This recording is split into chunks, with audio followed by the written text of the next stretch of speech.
Hello friends, कैसे हैं आप सभी। मैं नवीन कुमार भारती इस यूट्यूब चैनल डिजिटल दीवाने 97 के माध्यम से आज हम लोग कुछ टॉपिक्स लेकर के आए हैं। बायोलॉजी का, जीव विज्ञान का टॉपिक्स है सेल, कोशिका। आज हम उन्हीं के बारे में चर्चा करेंगे, उन्हीं के बारे में अध्ययन करेंगे। छोटी छोटी चीजें हैं जो आज हम लोग उनके ऊपर बातें करेंगे। तो सबसे पहले जीव विज्ञान। तो जीव विज्ञान कहते किसको है? जीव विज्ञान, बायोलॉजी, सजीवों का अध्ययन जीव विज्ञान कहलाता है। सजीवों का अध्ययन जीव विज्ञान कहलाता है। सजीवों का अध्ययन जीव विज्ञान कहलाता है। अब सजीवों का अध्ययन जैसे मनुष्य, पेड़ पौधा, जानवर, इन सभी के बारे में जब हम लोग अध्ययन करते हैं तो उसे हम जीव विज्ञान कहते हैं। जीव विज्ञान के जनक कौन है? तो जीव विज्ञान के जनक अरस्तु साहब हैं। जीव विज्ञान के जनक अरस्तु साहब हैं।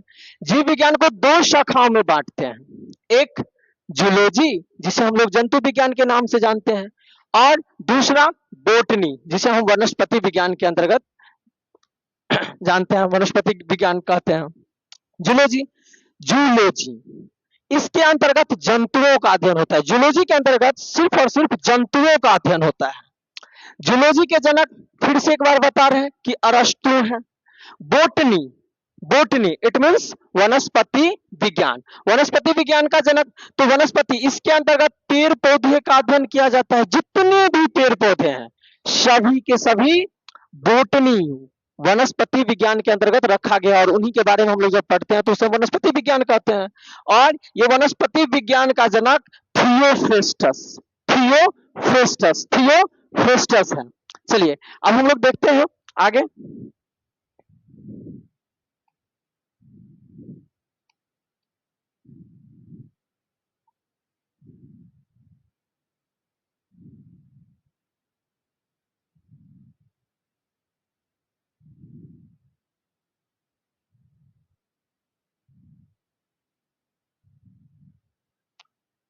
अब हम लोग आ गए हैं कोशिका, सेल, कोशिका, सेल, कोशिका इट मीन्स सेल, कोशिका इट मीन्स सेल। अब कोशिका कहते हैं किस जगह? तो कोशिका का अध्ययन साइटोलॉजी कहलाता है। कोशिका का अध्ययन साइटोलॉजी कहलाता है। कोशिका प्रत्येक जीवधारी की संरचनात्मक तथा क्रियात्मक इकाई है। जितने भी जीवधारी हैं सभी के सभी को संरचनात्मक या फिर वो क्रियात्मक, इन दोनों का इकाई कौन है? तो ये कोशिका है। ये कौन है? कोशिका, सेल है। प्रत्येक जीवधारी का शरीर कोशिका से मिलकर के बना है। जितने भी जीवधारी हैं वो सभी के सभी कोशिका से मिलकर के ही बने हैं। अगला पॉइंट ये कहता है कि सर्वप्रथम कोशिका की खोज 1665 ईस्वी में रॉबर्ट हुक ने किया था। कोशिका की खोज सर्वप्रथम, सबसे पहले किसने किया था? तो रॉबर्ट हुक ने। किंतु इन्होंने कैसी कोशिका की खोज की थी? तो मृत कोशिका की खोज की थी। मृत कोशिका की खोज की थी। मृत कोशिका की खोज की थी। इन्हें रॉबर्ट हुक, इन्हें तो किन्हें? तो रॉबर्ट हुक को। इन्हें तो किन्हें? रॉबर्ट हुक को फादर ऑफ साइटोलॉजी कहते हैं। फादर ऑफ क्या कहते हैं सर? साइटोलॉजी कहते हैं। दोस्तों एक रिक्वेस्ट है कि अगर आपको मेरी मेहनत थोड़ा सा भी अगर अच्छा लगे कि नहीं मेहनत कर रहे हैं तो थोड़ा चैनल को जरूर सब्सक्राइब कीजिएगा और लाइक, वीडियो को लाइक जरूर कीजिएगा और अपने मित्रों दोस्तों के साथ जरूर शेयर कीजिएगा। चलिए आगे चलते हैं हम लोग। अगर मृत कोशिका को नेफ्रोसिस कहते हैं। मृत कोशिका को क्या कहते हैं? नेफ्रोसिस कहते हैं। हाँ, मृत कोशिका को नेफ्रोसिस कहते हैं।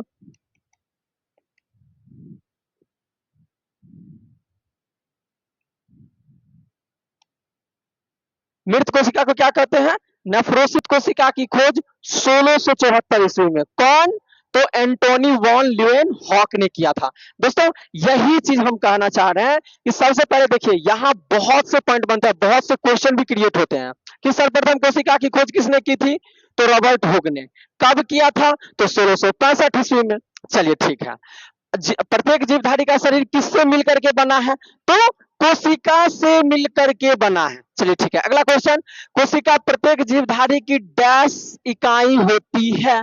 तो संरचनात्मक तथा क्रियात्मक इकाई होती है। चलिए अगला, लेकिन कह रहा है क्या कि ये कोशिका की खोज तो रॉबर्ट हुक ने किया था, लेकिन रॉबर्ट हुक ने कैसा कोशिका का खोज किया था एक बार फिर से बता दे रहे हैं, तो मृत कोशिका का खोज किया था। चलिए बहुत अच्छा। अगला, तो रॉबर्ट हुक को ना फादर ऑफ साइटोलॉजी कहते हैं। फादर ऑफ क्या कहते हैं? साइटोलॉजी कहते हैं। अगला क्वेश्चन क्रिएट हो सकता है कि मृत कोशिकाओं को डैश कहते हैं, तो क्या कहते हैं? नेफ्रोसिस कहते हैं। चलिए अगला पॉइंट, हुक,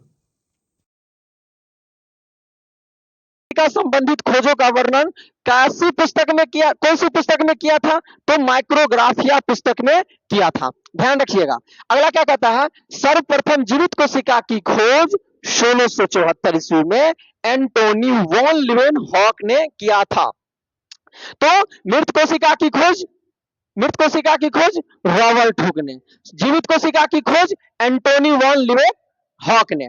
अच्छा, इन्हें तो किन है? तो एंटोनी वॉन लिवेन हॉक को फादर ऑफ बैक्टीरियोलॉजी कहते हैं। फादर ऑफ क्या कहते हैं सर? बैक्टीरियोलॉजी कहते हैं। अच्छा चलिए ठीक है। अब हम लोग आगे देखते हैं।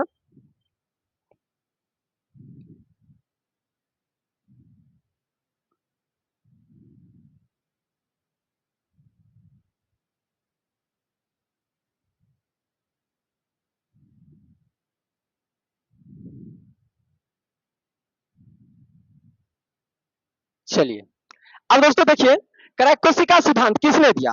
कोशिका सिद्धांत किसने दिया? तो कोशिका सिद्धांत स्लाइडेन एवं सन ने दिया। कोशिका सिद्धांत किसने दिया? स्लाइ 2 मिनट 2 मिनट 2 मिनट, बस बस थोड़ा सा, थोड़ा सा। कोशिका सिद्धांत किसने दिया? तो स्लाइडेन एवं सन ने, ये दोनों मिल करके क्या दिया? तो कोशिका सिद्धांत दिया। Theory of cell, theory of cell किसने दिया? तो स्लाइडन एवं सॉन ने दिया। और कहा कि शरीर कोशिकाओं से मिलकर के बना है। कोशिकाओं से किस क्या करके बना है? मिलकर के बना है। अब ये कोशिकाओं से मिलकर के बना है, अतः कोशिका शरीर की सबसे छोटी इकाई है।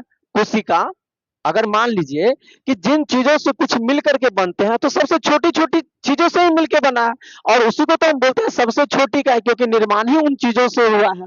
इसलिए यहाँ कहा जा रहा है, और कहा कि शरीर कोशिकाओं से बना है, अतः कोशिका शरीर की सबसे कैसी इकाई है? तो छोटी इकाई है। अतः कोशिका शरीर की सबसे कैसी इकाई है? छोटी इकाई है। चलिए आगे देखते हैं, सबसे छोटी कोशिका किसकी होती है? Good question. सबसे छोटी कोशिका माइक्रोप्लाज्मा की होती है सर। सबसे छोटी कोशिका माइक्रोप्लाज्मा की होती है। चलिए ठीक है।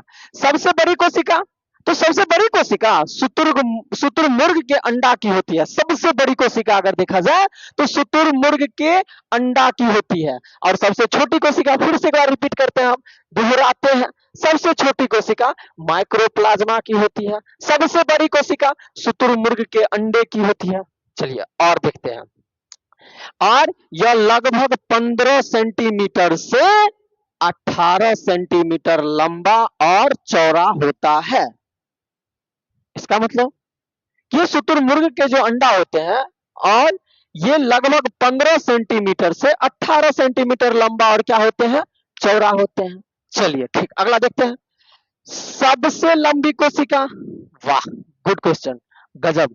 सबसे लंबी कोशिका पूछे ना, तो तंत्रिका तंत्र। सबसे लंबी कोशिका तंत्रिका तंत्र, सबसे लंबी कोशिका तंत्रिका तंत्र, जिसे हम लोग ब्रेन बोलते हैं। ब्रेन, ब्रेन ये जो है यही है तंत्रिका कोशिका, और ये ब्रेन है। ब्रेन या स्नायु कोशिका की होती है। या अगर नहीं मिले ऑप्शन में तंत्रिका तंत्र या ब्रेन ना मिले, तो आप ढूंढिए स्नायु, स्नायु कोशिका की होती है। अगला देखते हैं, मनुष्य की सबसे बड़ी कोशिका ओवम, अंडाणु होती है। मनुष्य की, देखिए यहां सबसे बड़ी चीज समझने योग्य ये बातें हैं कि डायरेक्ट यहां पूछा जा रहा है कि सबसे छोटी कोशिका माइक्रोप्लाज्मा की, सबसे बड़ी कोशिका शुतुरमुर्ग के अंडा की, और सबसे लंबी कोशिका तो तंत्रिका तंत्र या स्नायु की, और मनुष्य की सबसे बड़ी कोशिका तो मनुष्य की। ये मानव की बातें हो रही है, मानव की बातें हो रही है, मनुष्य की बातें हो रही है। इसलिए अगर क्वेश्चन दिखे आपको कि मनुष्य की सबसे बड़ी कोशिका ओवम, मनुष्य की सबसे बड़ी कोशिका ओवम, इट मीन्स अंडाणु, इट मीन्स अंडाणु की होती है, इट मीन्स किसकी होती है, अंडाणु की होती है, इसमें इट मीन्स किसकी होती है सर, अंडाणु की होती है। चलिए ठीक है, देखते हैं। चलिए अगला है, पहले रुक जाइए, पहले इसको थोड़ा सा ऊपर कर लेते हैं चेंज।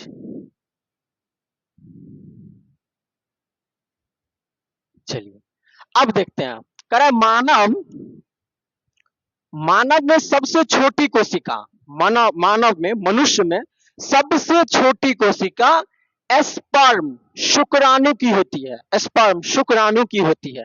चलिए देखिए, सबसे बेस्ट है नोट, इनको जरूर आप लोग देखिए, कोशिश कीजिए कि इनको हम समझे भी अच्छे से, क्योंकि ये बहुत मायने रखते हैं और बहुत अच्छी चीजें हैं। करा देखिए, फर्स्ट नोट फर्स्ट कहता है तंत्रिका कोशिका में किसी भी प्रकार का विभाजन नहीं होता है। हाँ, तंत्रिका कोशिका में किसी भी प्रकार का क्या नहीं होता है, तो विभाजन नहीं होता है सर। 2 मिनट सर वेट कीजिए, क्योंकि यहाँ थोड़ी सी तो परेशानी है, छोटा कर लेते हैं हम। चलिए, करा कि तंत्रिका कोशिका में किसी भी प्रकार का विभाजन नहीं होता है, तंत्रिका कोशिका में किसी भी प्रकार का विभाजन नहीं होता है। अतः यह क्षतिग्रस्त कोशिका को, यह देखिए ध्यान दीजिए, क्षतिग्रस्त यानी जो क्षति पहुंच जाता है, जो नष्ट हो जाता है, उस कोशिका को ठीक नहीं कर सकता, उस कोशिका को ये कभी ठीक नहीं कर सकते हैं। इसी कारण सर में चोट लगने से शीघ्र ही मृत्यु हो जाती है। इसी कारण जब हम लोगों को सर में चोट लगते हैं तो शीघ्र ही मृत्यु हो जाते हैं।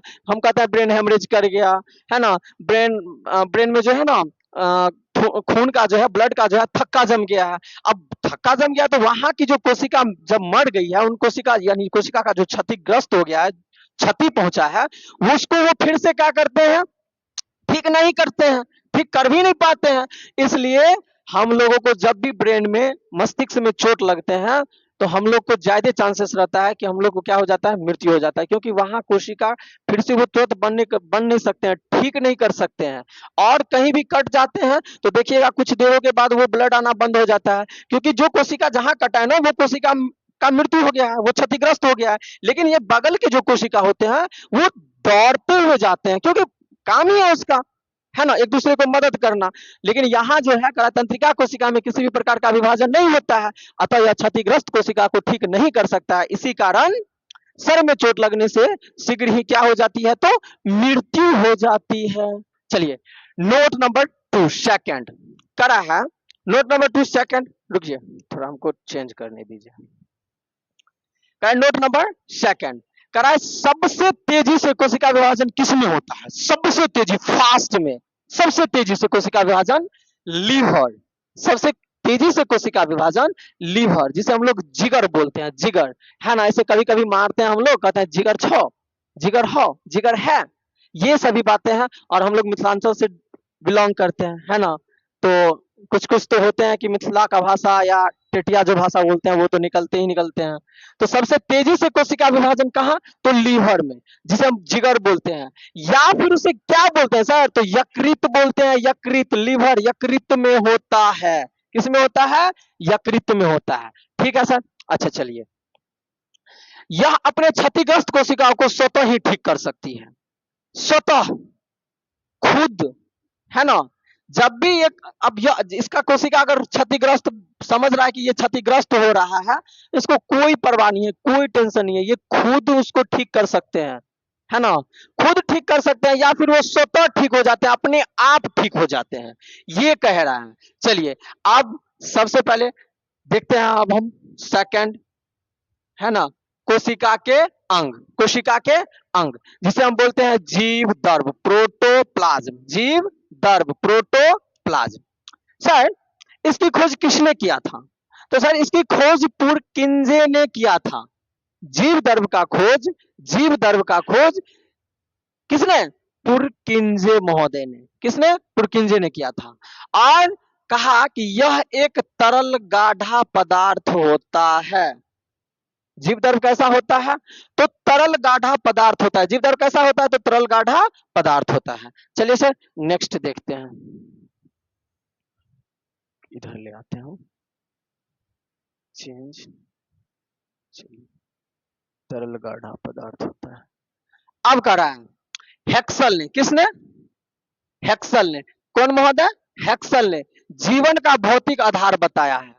जीव द्रव्य को जीवन का भौतिक आधार बताया है। जीव द्रव्य को जीवन का क्या बताया है? भौतिक आधार बताया है।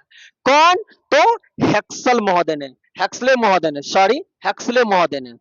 और कहा कि सभी जैविक क्रियाएं इसी द्रव्य के अंदर होती है। जी सर, जितनी भी जैविक क्रियाएं होती है, जितनी सारी जैविक क्रियाएं, सभी के सभी जीव द्रव्य प्रोटोप्लाज्म के अंतर्गत ही होते हैं। प्रोटोप्लाज्म के अंतर्गत ही होते हैं।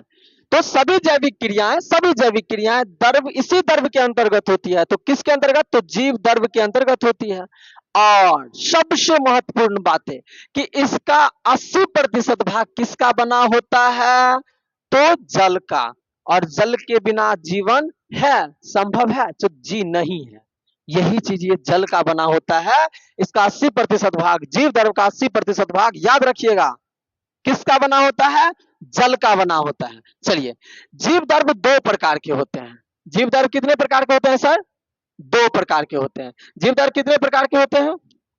दो प्रकार के होते हैं। कौन कौन?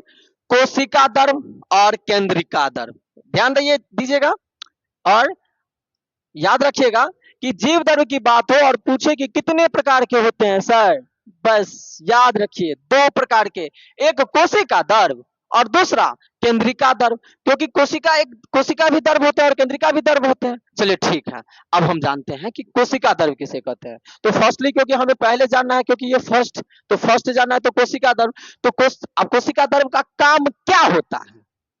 कोशिका द्रव्य का काम क्या होता है? जैसे मेरा काम अभी है कि अभी हम क्या कर रहे हैं? पढ़ा रहे हैं। वैसे ही सर ये जो कोशिका द्रव्य है, इसका काम क्या है?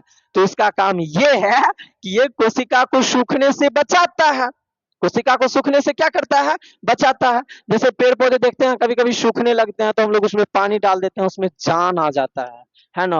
उनको इतनी शक्ति मिल जाती है, पावर आ जाता है कि नहीं, अब वो सोचता है कि हम खुद को क्या कर सकते हैं, ग्रोथ कर सकते हैं, वृद्धि कर सकते हैं, बढ़ सकते हैं, विकास हो सकता है मेरा। वैसे ही ये कोशिका द्रव्य, इसका काम ही होता है कि कोशिका को सूखने से क्या करता है? ये बचाता है, महत्वपूर्ण भूमिका निभाता है। इट मीन्स इनको कहा जाए कि सर ये क्या करते हैं? तो ये करते हैं कि महत्वपूर्ण भूमिका निभाते हैं। ये क्या करते हैं? महत्वपूर्ण भूमिका निभाते हैं। ये क्या करते हैं?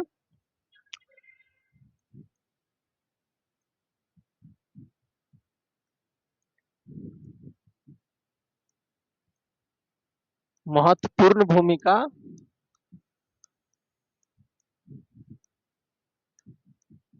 निभाते हैं। चलिए अब देखते हैं कि केंद्रिका द्रव्य हम आगे देखेंगे हम लोग। पहले आप देखते हैं कोशिका भित्ति, सेल वाल। कोशिका भित्ति, सेल वाल। तो सर सेल वाल, कोशिका भित्ति, तो कोशिका भित्ति, अब हम लोग में तो कोशिका भित्ति है या नहीं है? बताइए आप लोग। तो नहीं है, लेकिन पादप में है।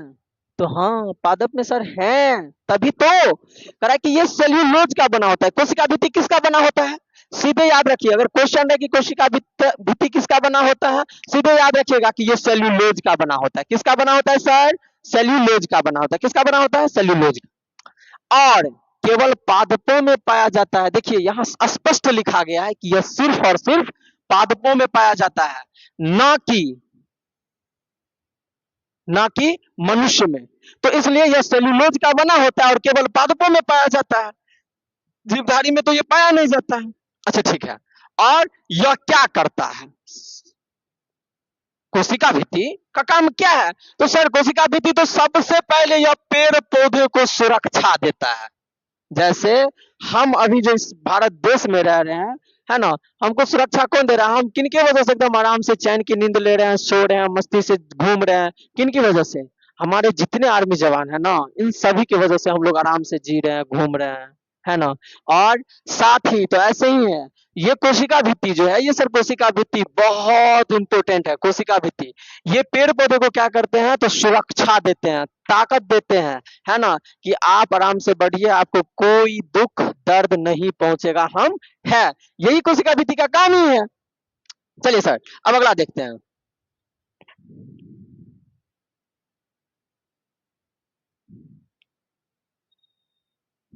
अब हम लोग आगे देखते हैं। 2 मिनट वेट कीजिए जी। चलिए अब हम लोग देखते हैं, कह रहा है कि जीवाणु जीवाणु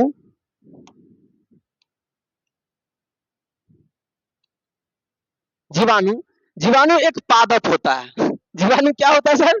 तो एक पादप होता है ना। लेकिन हम लोग छोटे थे तो जीवाणु का समझते थे अच्छा जो जीव हैं, मनुष्य हैं जी। अभी लेकिन समझ रहे हैं कि जीवाणु जो है एक पादप होते हैं, जिसकी कोशिका भित्ति इट मीन्स जीवाणु एक पादप होता है। और इस पादप का जो कोशिका भित्ति होता है, ये कोशिका भित्ति जो है, ये कोशिका भित्ति जो है, ये कोशिका भित्ति किसका कोशिका भित्ति? तो इस पादप की कोशिका भित्ति है ना, किसकी बनी होती है?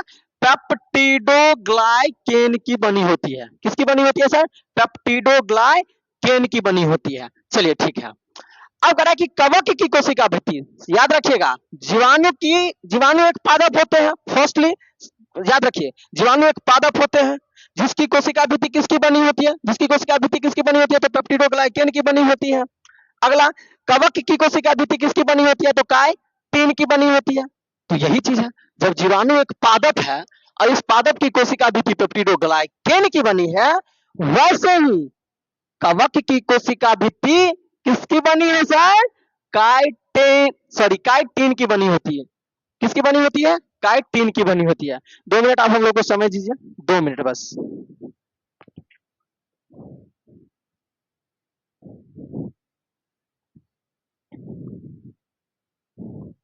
चलिए आ गए फिर से हम। अब देखिए हम आ गए कोशिका झिल्ली पे, सेल मेम्ब्रेन। कौन सी, कहाँ आ गए हम लोग? Cell membrane. इंग्लिश में हम लोग बोलते हैं सेल मेम्ब्रेन, जिसे हिंदी में बोलते हैं हम लोग कोशिका झिल्ली। और बहुत से लोग जानते भी हैं, है ना, बहुत से अच्छे से जानते हैं। हो सकते हैं कि कुछ कुछ ऐसी चीजें हैं जो छूट गए हो, तो थोड़ा उनको इग्नोर कीजिए। बस अभी थोड़ा सा आपका हेल्प चाहिए, मदद चाहिए, है ना। धीरे धीरे आप हमको सहयोग कीजिए, मेरा मनोबल बढ़ेगा और हम चाहेंगे कि इनसे ज्यादा अच्छे से अच्छे कंटेंट लाएं। एक भी ऐसा ना हो कि छूटे, क्योंकि अभी आप देख ही रहे हैं कि थोड़ी सी मेहनत अभी हम कर रहे हैं। तो वैसे ही आगे देखते हैं। ये अब कोशिका झिल्ली, तो कोशिका झिल्ली कहते किसको है? तो सर आप बताइए हमको, ये कोशिका झिल्ली जो है,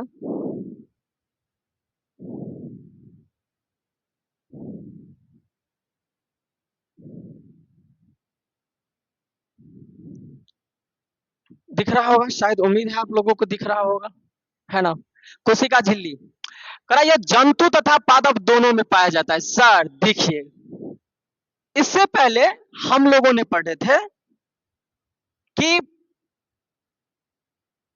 कोशिका झिल्ली तो पढ़ ही रहे हैं अभी, लेकिन इससे पहले हम लोग पढ़े थे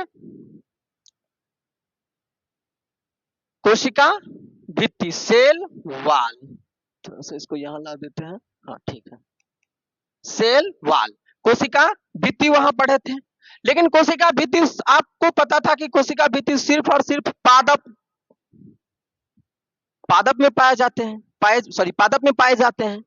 लेकिन ये जो कोशिका झिल्ली आपको दिखाई दे रहा है सर, सेल मेम्ब्रेन, यह कहां और किसमें पाए जाते हैं? तो सर यह जंतु तथा पादप दोनों में पाया जाता है। वाह गजब, कोशिका भित्ति सिर्फ पादप में और ये कोशिका झिल्ली दोनों में, पादप में भी और मनुष्य में भी। चलिए अब अगर कोशिका के अंदर, ये कोशिका के अंदर सभी अवयव इसी झिल्ली के अंदर रहते हैं। कोशिका के अंदर के सभी अवयव, कोशिका के अंदर के सभी अवयव इसी झिल्ली के अंतर्गत अंदर रहते हैं, अंदर रहते हैं। तो किस झिल्ली के अंतर्गत सर? तो ये सेल मेम्ब्रेन देख रहे हैं ना आप, ये कोशिका झिल्ली, ये कोशिका झिल्ली इसी के अंदर रहते हैं। कोशिका के अंदर जितने भी अवयव हैं, सभी के सभी अवयव कोशिका झिल्ली के अंदर रहते हैं। ठीक है, तो अगला सर और बताइए ना। तो यह कोशिका के अंदर जाने वाले पदार्थों का नियंत्रण करता है। ये कोशिका के अंदर जो भी पदार्थ जाते हैं उसका ये सिर्फ और सिर्फ क्या करते हैं? तो नियंत्रण करते हैं, नियंत्रण करते हैं, है ना। और नियंत्रण, कंट्रोल करेगा ही कंट्रोल करेगा, क्योंकि ये कोशिका झिल्ली, सेल मेम्ब्रेन इसका काम ही है। और ये दोनों में पाए जाते हैं। महत्वपूर्ण है कि जब दोनों में पाए जाते हैं तो इसका काम बहुत से होंगे। तो बहुत से होंगे, तो ये तो पहले दोनों में पाए जाते हैं। तीसरी की कोशिका के अंदर सभी अवयव इसी झिल्ली के अंदर रहते हैं। तीसरी की यह कोशिका के अंदर जाने वाले पदार्थों का नियंत्रण करते हैं। उम्मीद है कि आप लोग समझ रहे होंगे, है ना, क्योंकि मेरा कोशिश है कि थोड़ा सा अच्छा से अच्छा हो, और अगर आप लोग सहयोग कीजिएगा, है ना, मुझे आगे बढ़ाने में, तो और अच्छा से अच्छा करेंगे। और ये शायद यूट्यूब पे मेरा पहली वीडियो है, तो प्लीज अगर नए होंगे तो जरूर सब्सक्राइब कर दीजिएगा, वीडियो को लाइक जरूर कर दीजिएगा, और अपने दोस्तों के साथ बिल्कुल शेयर कर दीजिएगा। और ये और आपको बहुत बहुत धन्यवाद, इसलिए क्योंकि आप हम भी मेहनत कर रहे हैं और आप भी मेहनत कीजिए मेरे लिए, थोड़ा सा मेहनत कीजिएगा, कष्ट उठाइएगा, बस थोड़ा सा ग्रो होंगे, थोड़ी सी वृद्धि होगी, मुझ में भी थोड़े से जान आ जाएंगे, उमंग आ जाएंगे कि नहीं मुझे भी कुछ और करना है, इससे अच्छा लाना है, इससे अच्छा करना है। चलिए टाइम को वेस्ट नहीं करते हुए आगे चलते हैं, हम लोग आगे चलते हैं। अब आ गया माइट्रोकॉन्ड्रिया।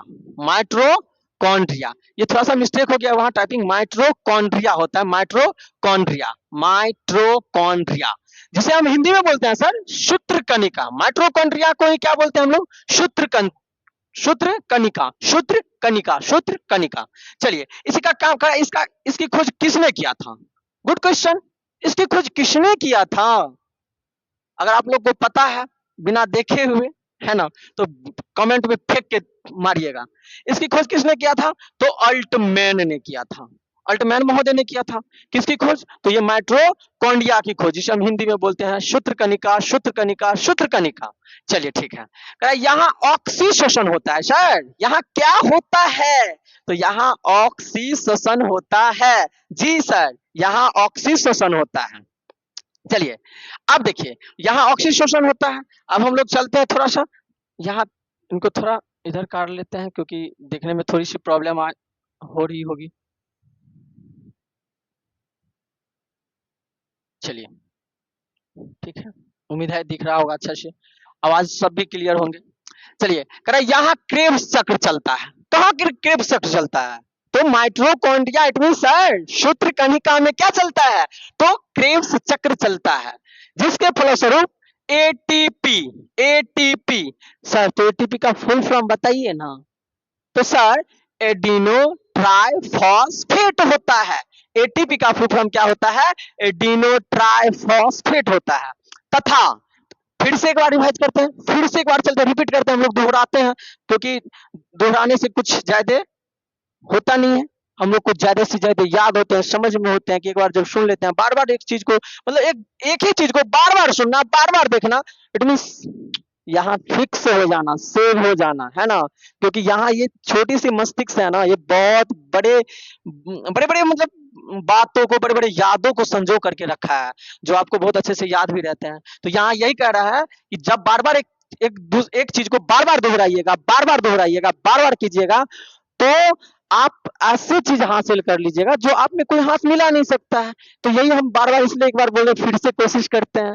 तो कह रहा है कि यहाँ क्रेब्स चक्र चलता है सर। तो कहाँ क्रेब्स चक्र चलता है? तो माइट्रोकॉन्ड्रिया, इट मीन सूत्रकणिका में क्या चलता है? तो क्रेब्स चक्र चलता है, जिसके फलस्वरूप एटीपी, तो एटीपी फिर से बता रहे हैं, adeno triphosphate, ATP, adeno triphosphate, ATP तथा ग्लूकोज बनते हैं। तथा क्या बनते हैं? तो ग्लूकोज बनते हैं, और हमें ऊर्जा मिलती है। और हमें क्या मिलती है सर? ऊर्जा मिलती है, जी याद रखिएगा। फिर से एक बार, यहाँ क्रेब्स चक्र चलता है, कहाँ? माइट्रोकॉन्ड्रिया में, जिसके फलस्वरूप एटीपी, एडिनो ट्राइफॉस्फेट तथा ग्लूकोज बनते हैं, और हमें क्या मिलती है? ऊर्जा मिलती है। तभी तो हम लोग कुछ काम करते हैं। देखते हैं आप, मतलब अभी देख रहे होंगे कि आईसीसी वर्ल्ड कप चल रहा है, जो कल फाइनल भी है ना, 9 मार्च को फाइनल है। तो 9 मार्च को फाइनल है, तो आप देखते हैं कि खिलाड़ी सब क्या करते हैं? एनर्जी ड्रिंक्स लेते हैं, है ना। तो वही है, यहाँ क्रेब्स चक्र चलता है, जिसके फलस्वरूप एटीपी का निर्माण होता है, और एटीपी क्या करते हैं? तो एटीपी तथा ग्लूकोज बनते हैं, और ग्लूकोज जब ये पीजिएगा तो आपको ऊर्जा आ जाएगा, एनर्जी आ जाएगा, और ये ऊर्जा मिलती है ना। करा कि एटीपी का फुल फॉर्म देखिए यहाँ आ भी गया कि एटीपी का फुल फॉर्म क्या होता है, तो एडिनो ट्राइफॉस्फेट होता है। एटीपी का फुल फॉर्म क्या होता है sir, adeno triphosphate, adeno triphosphate, adeno triphosphate. चलिए, करा इसी कारण इसे कोशिका का पावर हाउस कहा जाता है या शक्ति गिरह कहा जाता है। किसे सर, माइटोकॉन्ड्रिया को, माइटोकॉन्ड्रिया को। आप जानते होंगे बहुत अच्छे से, हमको पता है, लेकिन एक बार हम कोशिश कर रहे हैं, आप देखिए, हो सकता है कुछ भूले होंगे ना, पक्का याद आ जाएगा। और ये हम दावा करते हैं। इसी कारण इसे कोशिका का क्या कहा जाता है, पावर हाउस कहा जाता है। या हिंदी में सर तो शक्ति गिरह कहते हैं सर, शक्ति गिरह कहते हैं। हिंदी में क्या कहते हैं, शक्ति गिरह कहते हैं। चलिए, माइटोकॉन्ड्रिया के आंतरिक दीवारों को क्रिस्टी कहते हैं। ये माइटोकॉन्ड्रिया, जैसे मान लीजिए कि ये माइटोकॉन्ड्रिया है और ये इनकी जो, रुकिए रुकिए रुकिए रुकिए रुकिए,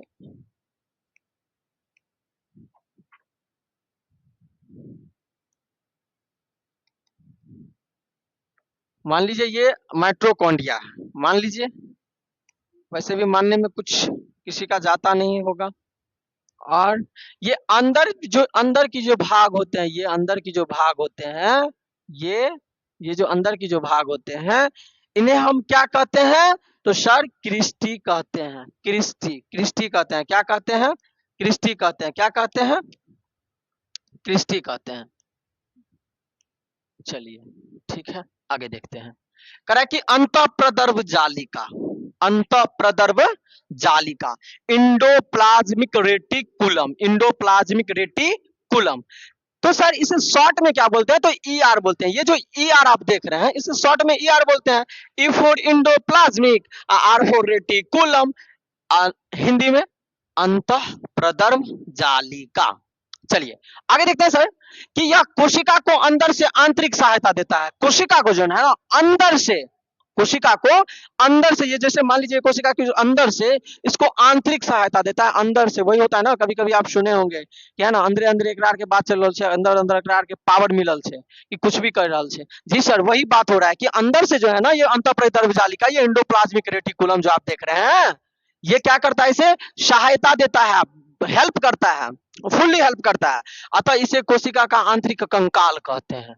वाह, कोशिका का आंतरिक कंकाल कहते हैं। तो सर किसे, अंतःप्रदर्भ, अंतःप्रदर्भ जालिका को, सॉरी, अंतःप्रदर्भ जालिका को क्या कहते हैं, आंतरिक कंकाल कहते हैं। क्या कहते हैं, आंतरिक कंकाल कहते हैं। क्या कहते हैं सर, आंतरिक कंकाल कहते हैं। क्या कहते हैं, आंतरिक कंकाल कहते हैं। चलिए उसके बाद हम लोग देखते हैं, करा कि ये इंडोप्लाज्मिक रेटिकुलम दो प्रकार के होते हैं। इंडोप्लाज्मिक रेटिकुलम कितने प्रकार के होते हैं सर,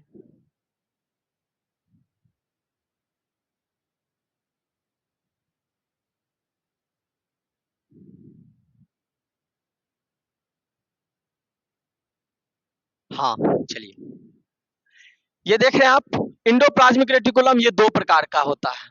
दो प्रकार के होते हैं, थोड़ा सा टाइपिंग मिस्टेक है। यह दो प्रकार के होते हैं। ये कितने प्रकार के होते हैं, दो प्रकार के। Firstly smooth ER, smooth ER. दूसरा रफ ईआर। स्मूथ मीन्स चिकनी और रफ मीन्स खुरदुरी। स्मूथ मीन्स चिकनी और रफ मीन्स खुरदुरी। Smooth ER, smooth endoplasmic reticulum, और rough ER, rough endoplasmic reticulum. चिकनी अंतःप्रदर्भ जालिका और दूसरा खुरदुरी अंतःप्रदर्भ जालिका। अब सर बताइए कि करे कि स्मूथ यार चिकनी, तो यह क्या करता है सर, अच्छे से पता होगा आप लोगों को कि यह कार्बोहाइड्रेट तथा वसा का निर्माण करता है। सर यह कार्बोहाइड्रेट तथा किसका निर्माण करता है, वसा का निर्माण करता है। यह कार्बोहाइड्रेट तथा वसा का निर्माण करता है। जी जी हाँ, ये कार्बोहाइड्रेट तथा वसा का क्या करता है, निर्माण करता है। चलिए, ये रफ ईआर देख रहे हैं सर आप, खुरदुरी, रफ ईआर, खुरदुरी अंतःप्रदर्भ जालिका। कराए इस पर राइबोसोम होता है।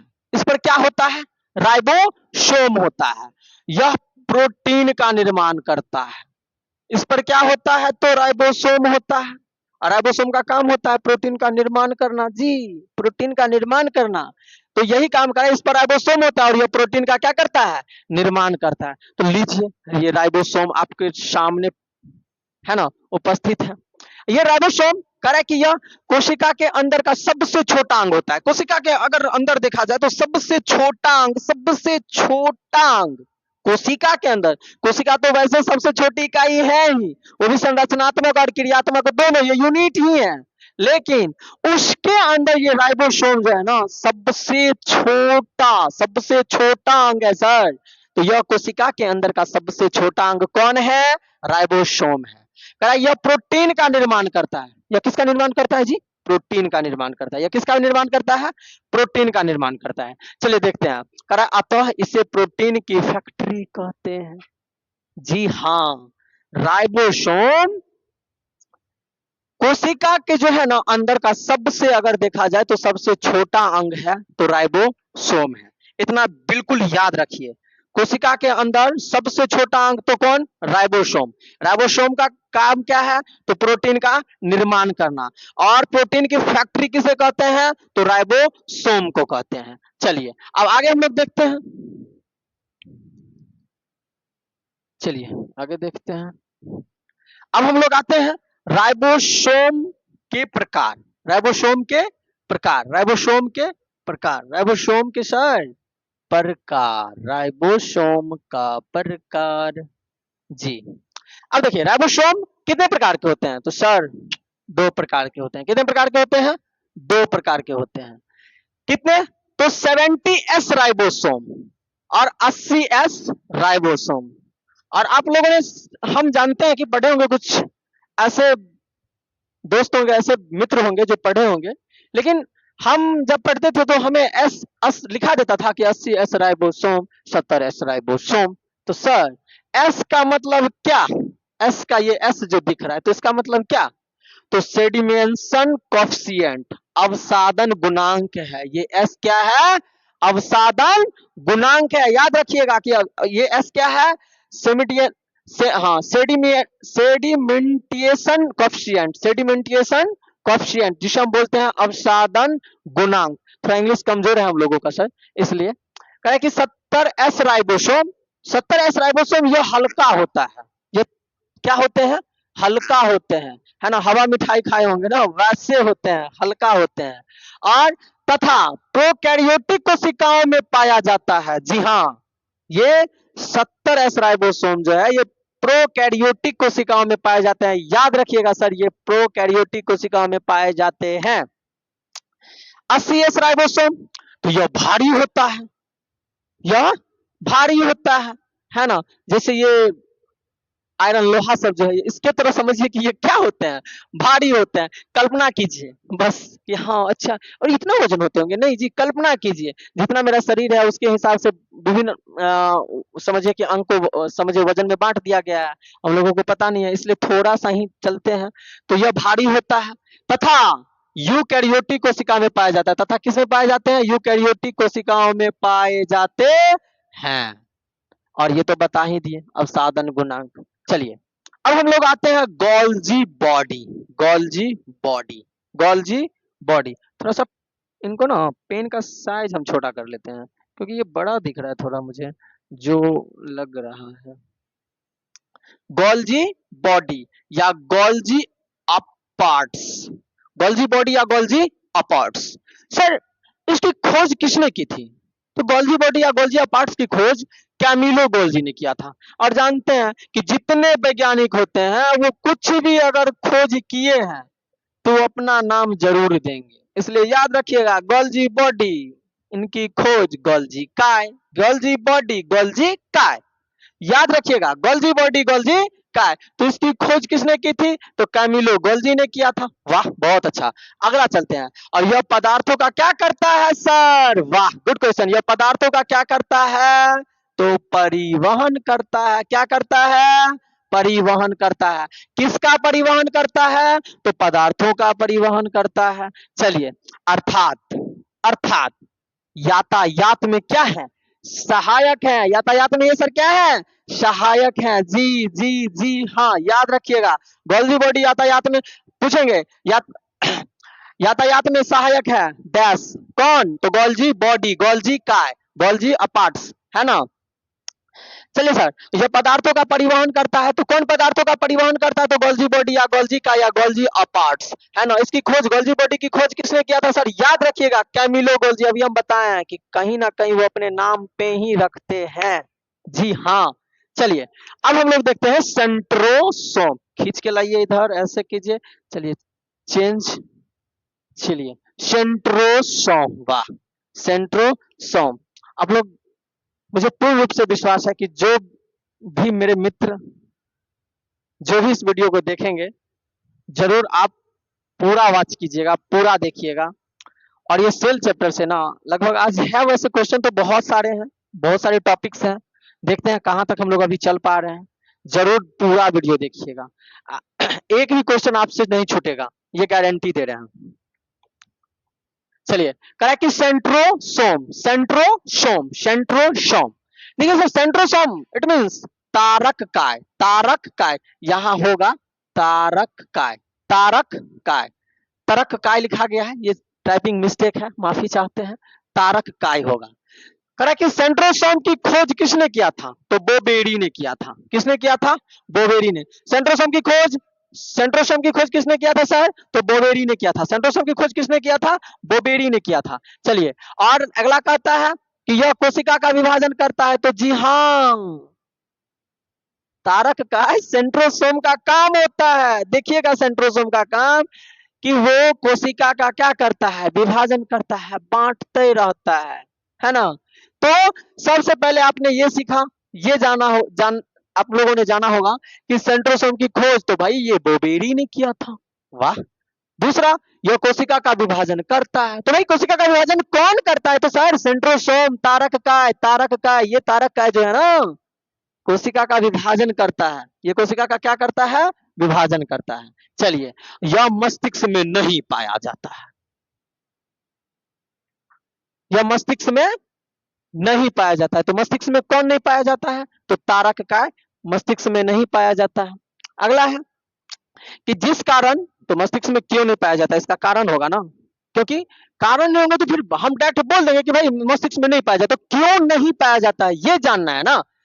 क्योंकि जिस कारण तंत्रिका कोशिका में विभाजन नहीं होता है, इसीलिए है ना, ये मस्तिष्क में नहीं पाया जाता है। क्योंकि इसका काम होता है कोशिका का विभाजन करना। मान लीजिए जहां का कोशिका मृत्यु, जिस कोशिका का जहां पे कट जाए, कुछ भी हो जाता है ऐसा, वहां का कोशिका का मृत्यु हो जाता है। और वहां का कोशिका का मृत्यु हो जाता है, तो मान लीजिए ये तारक का क्या करेंगे? कोशिका का विभाजन करेंगे ना, बांटेंगे ना, कह वहां मृत्यु हो गया, तुम वहां जाओ। इसका काम होता है, सेंट्रोसोम का काम होता है, तारक का काम होता है वही करना। लेकिन मस्तिष्क में हम लोगों को पहले ही पढ़े हैं, इससे पहले ही पढ़े हैं कि मस्तिष्क में जो है, ये मस्तिष्क में जो है क्या, तो कोशिका विभाजन होता ही नहीं है। इसलिए ना हम लोग को ब्रेन में जब भी चोट पहुंचता है, तो हम लोग को शीघ्र ही मृत्यु हो जाती है। आप लोगों ने अच्छे से जाना होगा और जानते भी हैं। तो इसलिए करा कि जिस कारण तंत्रिका कोशिका में विभाजन नहीं होता है, यह केवल जंतु कोशिका में पाया जाता है। यह सिर्फ और सिर्फ किसमें पाया जाता है सर? जंतु कोशिका में पाया जाता है। तो क्यों? सेंट्रोसोम। और ये सिर्फ और सिर्फ किस में? जंतु कोशिका में। चलिए आगे चलते हैं। पादप कोशिकाओं में कोशिका विभाजन सेल प्लेट के द्वारा होता है। तो आपने जाना कि जंतु कोशिका में पाया जाता है कौन? सेंट्रोसोम। ठीक है, अगला क्या कर रहा है सर? पादप कोशिका में कोशिका विभाजन किसके द्वारा? किसके द्वारा? याद रखिएगा, किसके द्वारा? तो किसके द्वारा? तो सेल प्लेट के द्वारा, है ना। पादप कोशिका में कोशिका विभाजन सेल प्लेट के द्वारा होता है। पादप कोशिका में कोशिका विभाजन किसके द्वारा होता है सर? सेल प्लेट के द्वारा होता है। किसके द्वारा होता है? सेल प्लेट के द्वारा। यह केवल जंतु कोशिका में पाया जाता है। और पादप कोशिका में कोशिका विभाजन सिर्फ और सिर्फ सेल प्लेट के द्वारा होता है। याद रखिएगा कि पादप कोशिका में कोशिका विभाजन सेल प्लेट के द्वारा, और जंतु कोशिका में कोशिका विभाजन किसके द्वारा? सीधे मारिएगा, तारक काय, सेंट्रोसोम। सेंट्रोसोम दिखे या तारक काय दिखे, लेकिन सर याद रखिए ना, ये भी बहुत इंपॉर्टेंट है कि पादप कोशिका में जब ये कोशिका विभाजन होंगे तो किसके द्वारा होंगे? तो सेल प्लेट के द्वारा। याद रखिएगा दोस्तों, सेल प्लेट के द्वारा। किसके द्वारा? सेल प्लेट के द्वारा। बहुत अच्छा। चलिए, अगर ये वीडियो अच्छा लगता हो तो आप लोग जरूर लाइक कीजिएगा। अब हम लोग आ गए हैं लाइसोसोम। अच्छा, लाइसोसोम, ओहो हो, लाइसोसोम सर, इसकी खोज किसने? तो डी डुबे ने। लाइसोसोम की खोज किसने? डी डुबे ने। लाइसोसोम की खोज किसने? डी डुबे। लाइसोसोम की खोज किसने? डी डुबे ने किया था। चलिए ठीक है। करा यह कोशिका के अंदर पाचन का कार्य करता है। तो ओहो, लाइसोसोम का कार्य होता है ये कोशिका का अंदर किसका, कोशिका के अंदर क्या करते हैं ये? पाचन का काम करते हैं सर। किसके काम करते हैं? पाचन का काम करते हैं। किसका काम करता है? पाचन का काम करता है।